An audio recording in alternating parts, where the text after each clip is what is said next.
Welcome, my metalheads. Today, we're looking at Queensryche. Oops, backside, wrong side. Queensryche EP. I'm trying to get it out of the light so that I can actually see it. So it's Queensryche EP, a band near and dear to my heart, my favorite band in the whole world. I love them to bits. A lot of controversy with them, which we'll discuss a little bit. I'm not going to get into a lot of stuff with it. That's the backside of the EP.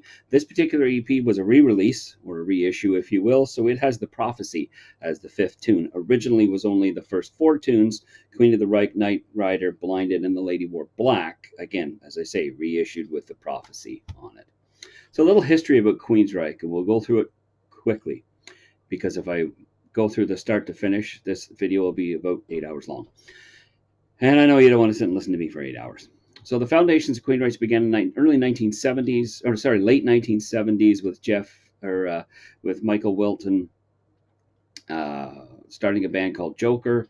It was friends in 1978 and met guitarist Chris DiGarmo. 1979, 80, he met Scott Rockenfield. They got together. They were called The Mob, which name was already taken, so that didn't last long because they had to change the name. Eddie Jackson joined them. At that time, when Eddie joined, they were called Crossfire. Then they changed to Mob after Black Sabbath song, The Mob Rules. However, again, that didn't last long because the Mob was taken. They had to change the name at that time. They were without a singer up until they wanted to do a demo tape in 1981. They didn't even have a singer to do the demo tape, and they ran into Tate, Jeff Tate, who was with the band Myth, I think is when they ran into him. Anyways, he wasn't really committed to doing a full-time gig with Queensryche, but he did left the band Myth a little bit, much to Myth's anger. And the group recorded the 4 songs that I just mentioned on the CD.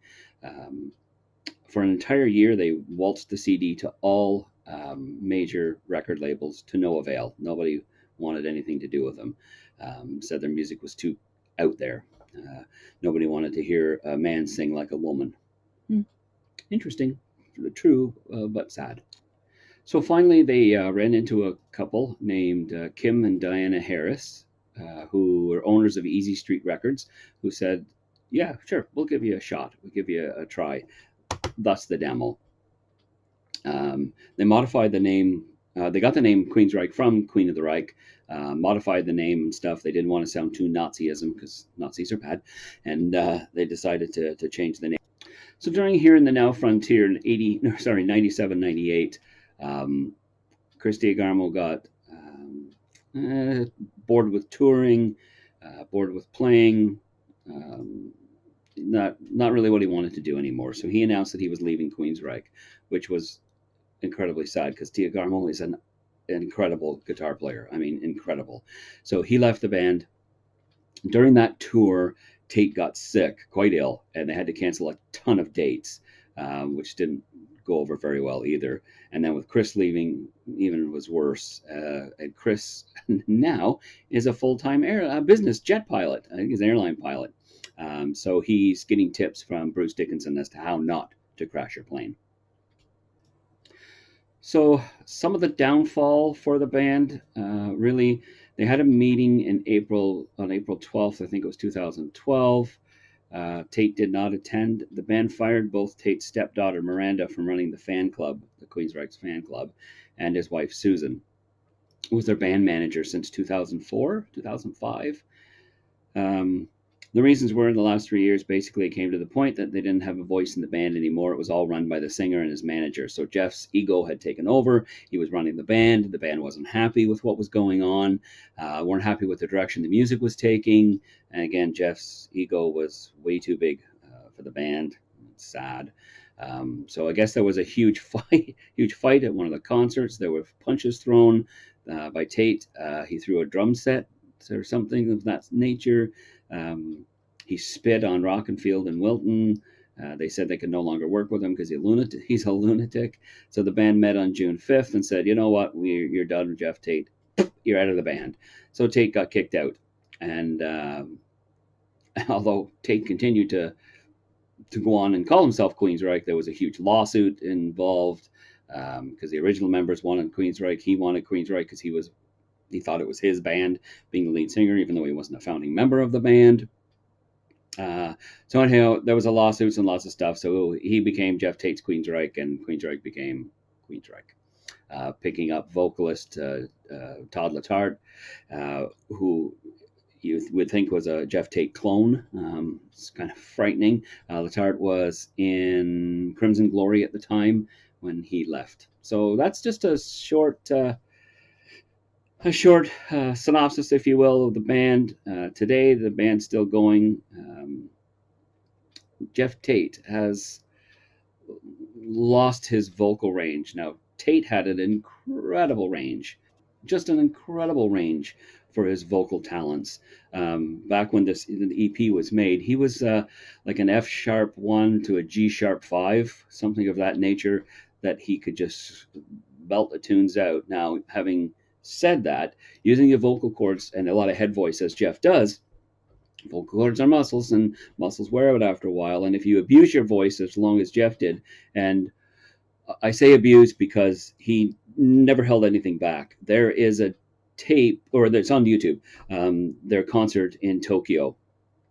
Probably one of the best live concerts I have ever seen. And incredible. And he holds nothing back, Tate. He screams at the top of his lungs, and you can see his face turns red. He has given it all.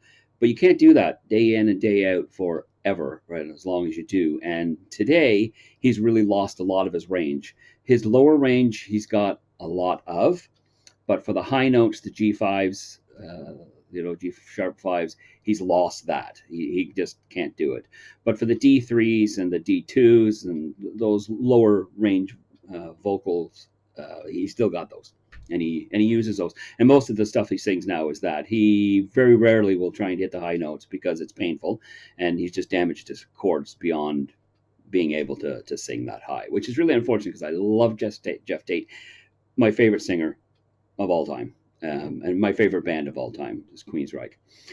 So this little puppy, Queen of the Reich, the production is good, but being produced by not a really known production company was good.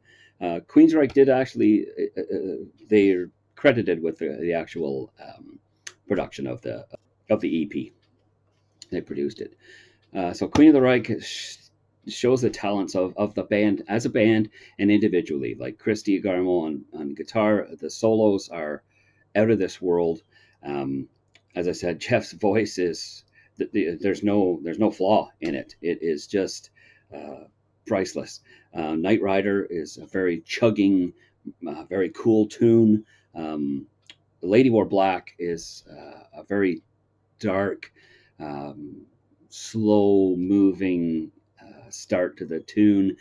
Crescendos to a massive Lady Wore Black. It's great, awesome, just great. I won't attempt to sing it because then you'll turn this off and it'll be done.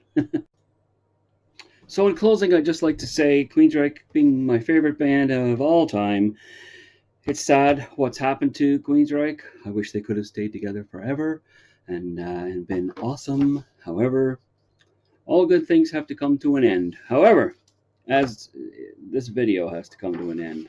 But however, you probably won't even be able to see this crapola shitty. I'm giving it 10 sickles.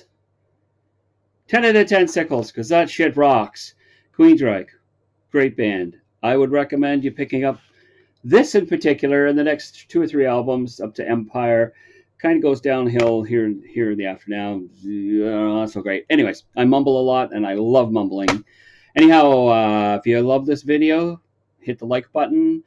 Subscribe, please subscribe. I need the money to pay off all my ex-wives.